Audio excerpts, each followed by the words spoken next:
History Holes. Hello and welcome back to History Holes. Last time we dove into Triệu Đà's conquest of Âu Lạc and the fascinating emergence of his Nam Việt kingdom. That pivotal event, while ending Vietnam's early independent kingdoms, also undeniably planted the seeds of a deep-seated tradition, the enduring struggle for self-rule. Triệu Đà's pragmatic, often indirect rule largely preserved local cultural practices and power structures, setting the stage for a unique interplay between Vietnamese identity and foreign influence. Tonight, we plunge into a profoundly new era. We'll witness the overwhelming force of Chinese imperial power descending upon the Red River Delta.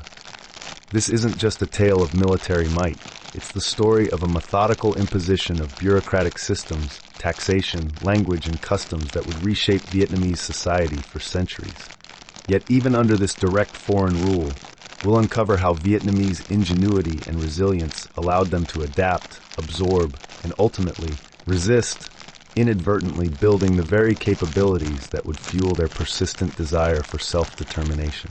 Prepare to journey into the heart of nearly a millennium of Chinese domination, a period that would forge Vietnam's enduring spirit of resistance and its unique ability to adapt foreign influences while fiercely preserving its core identity. Chapter 1, The Dragon's New Roar, Han Imperial Rule and its Initial Imprint. The fall of Triệu Đà's Nam Kingdom in 101 BCE brought a seismic shift to the Red River Delta. The mighty Han dynasty, having unified China after the Qin collapse, and seeing Triệu Đà's realm as little more than a rogue territory, now asserted its direct, centralized authority over northern Vietnam. This wasn't merely a change in overlords. It was the beginning of nearly a millennium of direct Chinese imperial rule, a period that would reshape the very course of Vietnamese history. The Han viewed the fertile Red River Delta not just as a valuable frontier province, but also as a strategic gateway to lucrative maritime trade routes stretching deep into the southern seas. Their ambitions were far grander and more systematic than Triệu Đà's regional power grabs. This period, often called the provincial era in Vietnamese history, deeply influenced society and culture. Indeed, from art and music to architecture, dress, and cuisine, nearly all the distinguishing features of what would become Vietnamese culture were absorbed during this sustained contact with the Han Tang civilization of China. The Han established their administrative presence by dividing the region into prefectures and, theoretically, a total of 22 districts. Jiaoqi, the Red River Plain, Cu Chun, the Ma and Ca River Plains to the south, and Yet Nam, the plain between the Ngang and Hai Van passes, were given the status of prefectures. Unlike Triệu Đà's lighter touch, the Han aimed for direct governance. They appointed their own officials, built garrisons, and introduced bureaucratic systems to manage the local population. While local lac lords initially remained in charge of their districts, receiving imperial seals and ribbons for what they considered tribute, Han officials increasingly saw these as taxes. This inherent contradiction between local feudal aristocracy and Han administrative practice would inevitably spark friction and, eventually, outright resistance.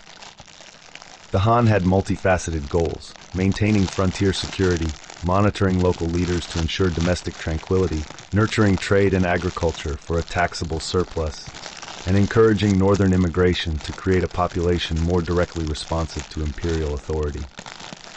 They also sought to shift local customs towards northern norms through education and social reform, including promoting agriculture and introducing formal marriage institutions. The arrival of Han immigrants, officials, soldiers, merchants, craftspeople, and agriculturalists, triggered a notable demographic shift. These newcomers intermarried with local women and acquired land. This immediately led to a critical clash between the Han patriarchal practice of male-line land inheritance and the lac custom of female-line inheritance, underscoring fundamental differences in social organization and wealth distribution. Indeed, later imperial administrators even expressed disapproval of continuing practices like levirate, where childless widows could bear children with men from their deceased husbands' families to secure heirs, a practice utterly alien to Han norms. This subtle yet pervasive imposition of Han societal structures began to sow the seeds of future conflict. Chapter 2, Echoes of Defiance, the Trung Sisters' Rebellion. The contradictions between Han governance and Lak traditions came to a head in the 1st century CE. Han historical records state that a Lak lord was tied up with the law by the Han prefect of Jiaoqi, sparking an uprising led by 2 women, Trungchuk and Trungnyi. These were the legendary Trung sisters, figures who would forever be immortalized as heroines in Vietnamese history. While the precise details of their motivations remain subject to scholarly interpretation, a plausible scenario suggests the law in question related to land ownership and inheritance rights, with Han officials attempting to suppress local customs that favored women's inheritance against their own patriarchal norms. The Trung sisters hailed from Meiling, a place associated with ancient pre-Han traditions, hinting at a deep-rooted local authority that Han policies likely challenged. Indeed, later Han descriptions noted Meiling's female potency, even recounting tales of powerful snakes that could only be captured with women's clothing, perhaps suggesting a matriarchal undercurrent in the region's ancient society. In the spring of 40 CE, the Trung sisters successfully rallied their people, overrunning Han settlements and garrisons. They then ruled as queens from Meiling, extending their influence over Jiaoqi, Kuchun, and Vietnam, and even a prefecture on the northern coast within modern China. Their 2-year reign saw them adjust taxes, which suggests that control over land and agricultural surplus, as well as the taxation of valuable tropical commodities like rhinoceros horns, elephant tusks, and pearls, were central to their rebellion. These luxury goods had long drawn the attention of northern rulers, and their control was a significant source of revenue. The Han, however, wouldn't be deterred so easily. Their determination to regain control was fueled by concerns over frontier security, the vital revenue from the large agricultural population, and access to those coveted tropical goods. In the dry season of early 42 CE, General Ma Viet led a formidable Han army into the Red River Plain. He established his headquarters near the ancient fortress of Ko Loa, waited out the monsoon rains, and then launched a decisive campaign. The Trung sisters were captured and executed after a series of fierce battles that led to thousands of their followers killed, captured, or surrendering. Ma Viet then spent the next year consolidating Han rule, receiving submissions from local leaders, executing those who refused, deporting prominent clans to the north, building fortified towns and garrisons, and settling his soldiers on agricultural lands to ensure their provisions. He also issued regulations aimed at eliminating contradictions between Han law and local practices and extracted oaths of loyalty. His expedition in 44 CE effectively ended the era of the Lak lords and the Dongsun culture, ushering in a new age of direct imperial governance. The shift was palpable. Han-style brick tombs replaced earlier Dongsun graves, now filled with artifacts typical of Han culture, signaling a deep regional stability of imperial society that endured for centuries despite dynastic upheavals in China. The local people were now referred to as Viet, Yu in Chinese, a name that, while still designating non-Han Southerners, historically implied they were redeemable and predisposed toward the civilizing process. This was a crucial redefinition of identity within the imperial worldview. Chapter 3. The Slow Burn of Sinicization, 9 Centuries Under the Northern Dynasties. For the next 9 centuries, northern Vietnam remained a frontier province under successive Chinese imperial dynasties. This was an era of extensive transformation, reaching beyond military conquest to touch every aspect of society and culture. The influence of the Han and Tang dynasties was pervasive, profoundly reorienting the lives and aspirations of the people in the Red River Plain towards Chinese civilization. The period after Ma Viet's conquest saw a gradual but continuous process of Sinicization. Waves of immigrants from the north, officials, soldiers, merchants, and craftspeople settled in the region, intermarrying with the local population. This created a centuries-long period of bilingualism, where both Annamese Middle Chinese, a regional variant, and Proto-Viet Muong, the local language, were spoken. Eventually, this linguistic interaction would forge the Vietnamese language as we know it today, a fusion rich with Chinese vocabulary and grammatical particles. Education played a crucial role in this process. Exposure to Confucian and Taoist classics, as well as the gradual introduction of Buddhism, reshaped intellectual and spiritual life. temples flourished, and scholars, initially often monks, engaged with Chinese philosophical and literary traditions. The adoption of imperial ideals of political organization and social behavior further solidified the Chinese imprint on Vietnamese society. The emergence of great families, powerful kinship groups amassing people and property, became a dominant social structure, mirroring developments in southern China and integrating local elites into the imperial system. These families, often a mix of local people and northern immigrants, held significant local and provincial power. Despite this extensive sinicization, resistance to direct imperial control periodically erupted. The Trung Sisters' rebellion was just the first, followed by others, such as the revolt led by Lady Trieu in 248 CE against the Wu dynasty's harsh policies. These acts of defiance, though often brutally suppressed, demonstrated a persistent undercurrent of local autonomy and a refusal to be entirely absorbed by foreign rule. The sheer scale of military campaigns needed to quell these uprisings, like Ma Viet's massive expedition, underscored the enduring challenge of truly incorporating this distant frontier into the imperial heartland. The narrative of this provincial era also gives us fascinating insights into how the Han viewed the uncivilized people of the South.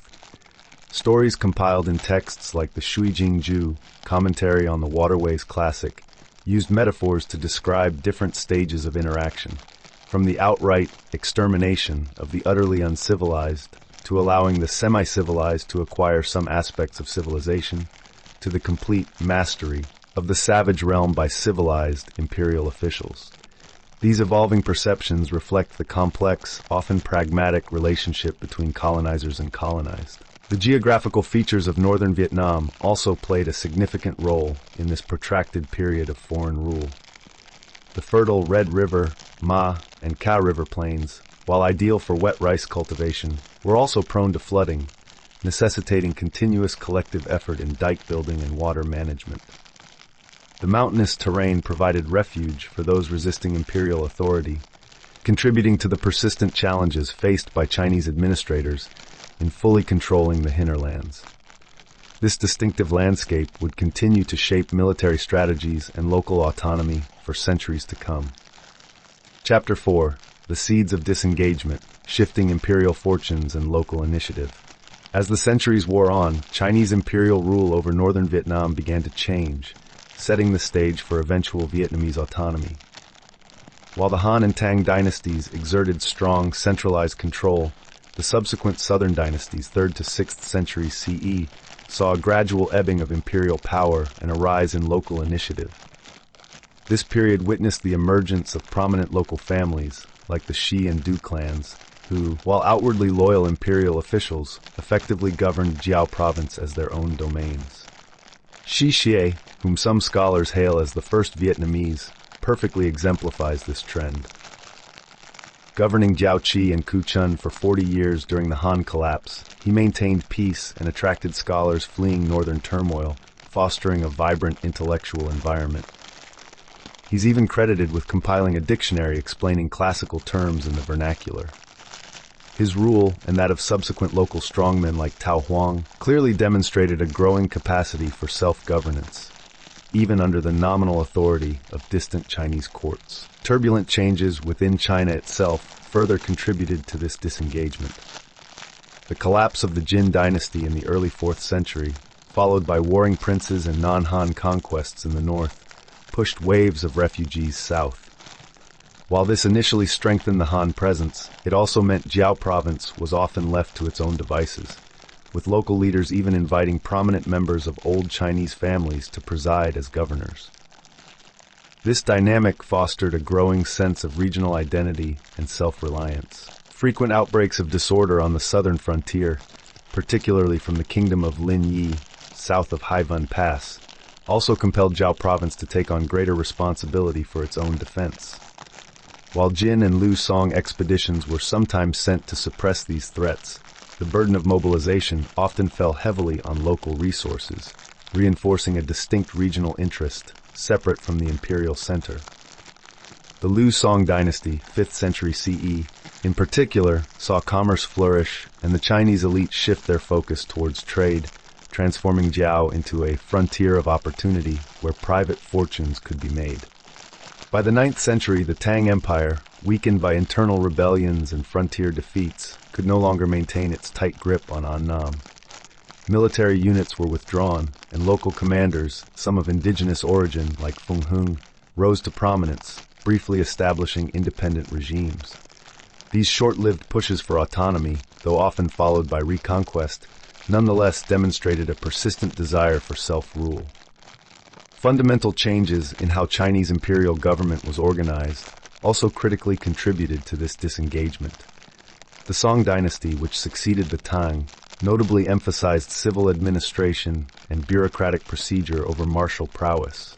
Their rulers were less cosmopolitan and held a more constricted mental world, viewing the people of Gao Annam as beyond the edge of civilization. This shift in attitude, combined with their diminished military capacity, fundamentally redefined the relationship, allowing northern Vietnam to gradually assert its autonomy. The millennium of belonging to the Chinese Empire ended not with a single dramatic break, but through a slow process of shifting imperial fortunes, evolving local initiatives, and changing perceptions on both sides. This long provincial era, while undeniably imprinting Vietnamese culture with Chinese characteristics, also forged a resilient identity and an unyielding desire for self-determination that would ultimately lead to the re-establishment of independent Vietnamese states. Chapter 5, the 10th Century Transition from Tributary to Sovereign. The 10th century stands as a pivotal period in Vietnamese history, truly marking the re-establishment of Vietnamese sovereignty after nearly a millennium of Chinese rule. This era, often defined by regional strongmen vying for power, ultimately paved the way for the emergence of stable, independent Vietnamese dynasties. The Cuc family, prominent in the old heartland of Jiao province, initially led this transition. When the Tang dynasty officially collapsed in 907, Cuc Thuami, the family's leader, transferred his allegiance to the new later Liang dynasty, clinging to the fiction of remaining a loyal imperial official. Unlike other regional powers in China, the Cuc did not immediately found their own dynasty, perhaps fearing unwanted attention from ambitious neighbors. They presided over a period of relative peace, benefiting from the legacy of stable government established by previous Tang protector generals. However, this passive approach ended in 930 when the Southern Han dynasty, a new power emerging in southern China, seized the opportunity of a civil war in the neighboring Min kingdom to attack Annam. Cuc Thuami offered no resistance, viewing the Southern Han as legitimate claimants to the imperial throne. This submission, however, was swiftly challenged by Dung Dingge, a subordinate of Cuc Thuami from the southern provinces, Thanh In 931, Dung Dingge marched north, expelled the southern Han officials, and defeated their reinforcing army, proclaiming himself governor. This act dramatically brought the southern provinces back into the fight for control of the Red River Plain. The fragmentation of power continued. In 937, Qiu Kong Tien, a leader from Phong, Old Meiling, killed Dung Dingge and called on the southern Han for assistance. This act of betrayal, however, was swiftly avenged by Ngo Quyen, Dung Dingge's son-in-law, also from Phong but commanding forces from the southern provinces. Ngo Quyen marched north, killed Qiu Kong Tien, and then in a brilliant strategic move, positioned his men at the Bac Dang River estuary.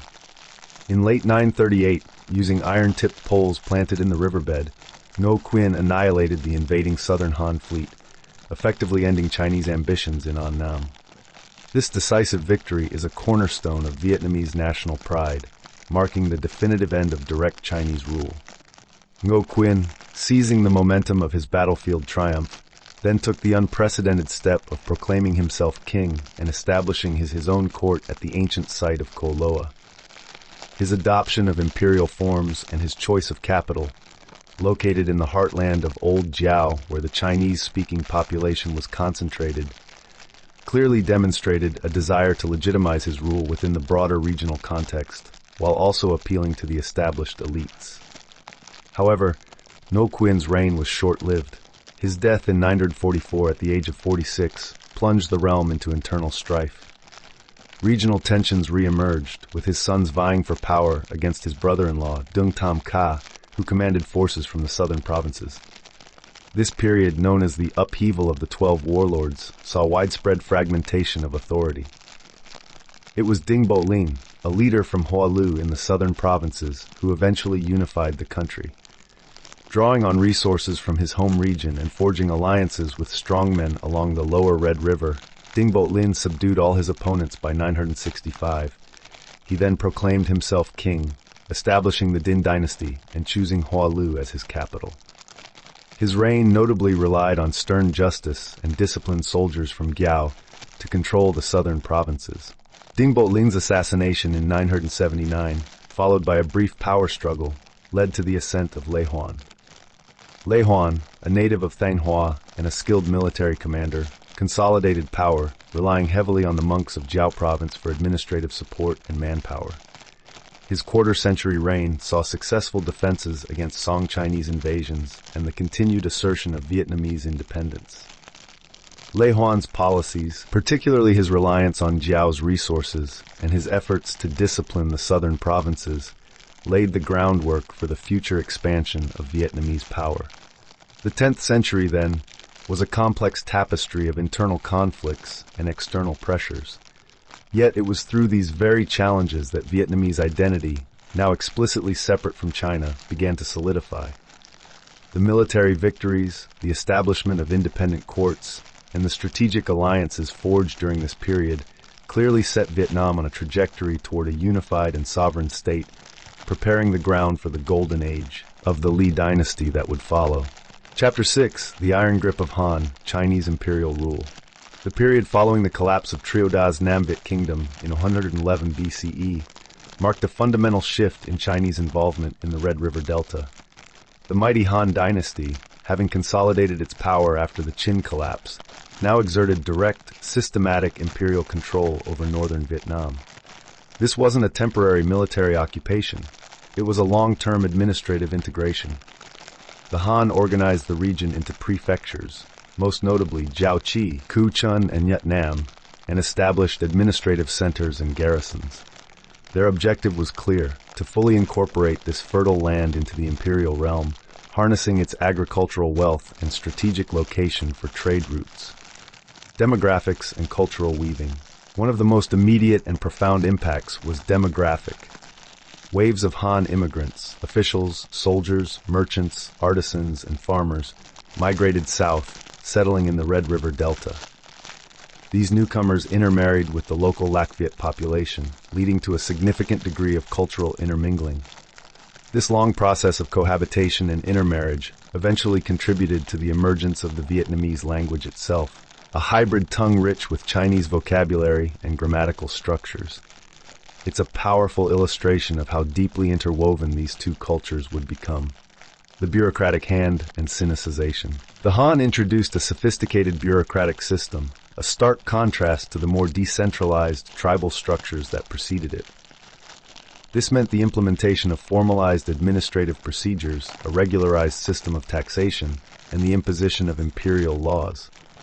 They actively worked to civilize the local population by promoting Han customs, language, and social norms, particularly Confucian principles.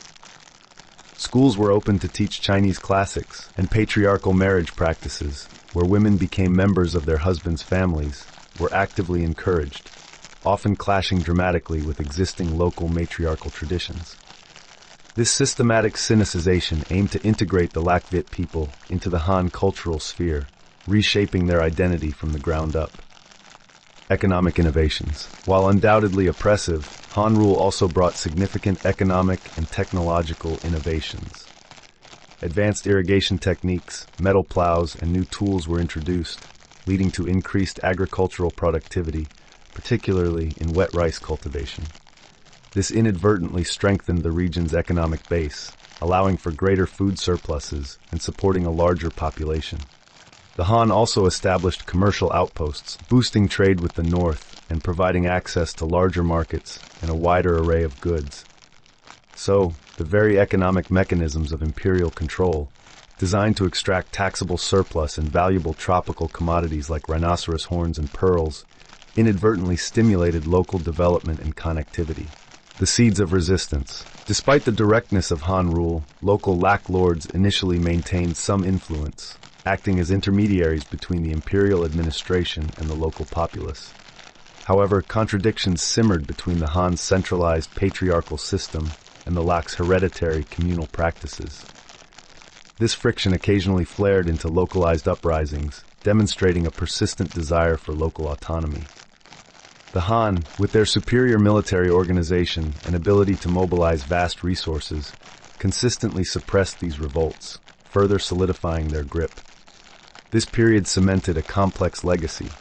While directly controlled and significantly reshaped by Chinese influence, it also laid the foundations for a resilient and adaptive Vietnamese society, one that would selectively absorb foreign elements while striving to maintain its distinct core.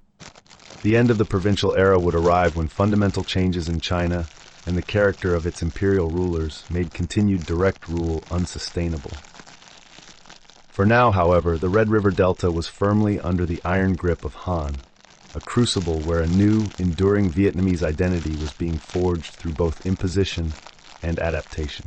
I thank you very much for joining us on this journey. Please leave a like and subscribe if you want more. If you feel like it, tell us what else you'd like to hear. See you on the next episode.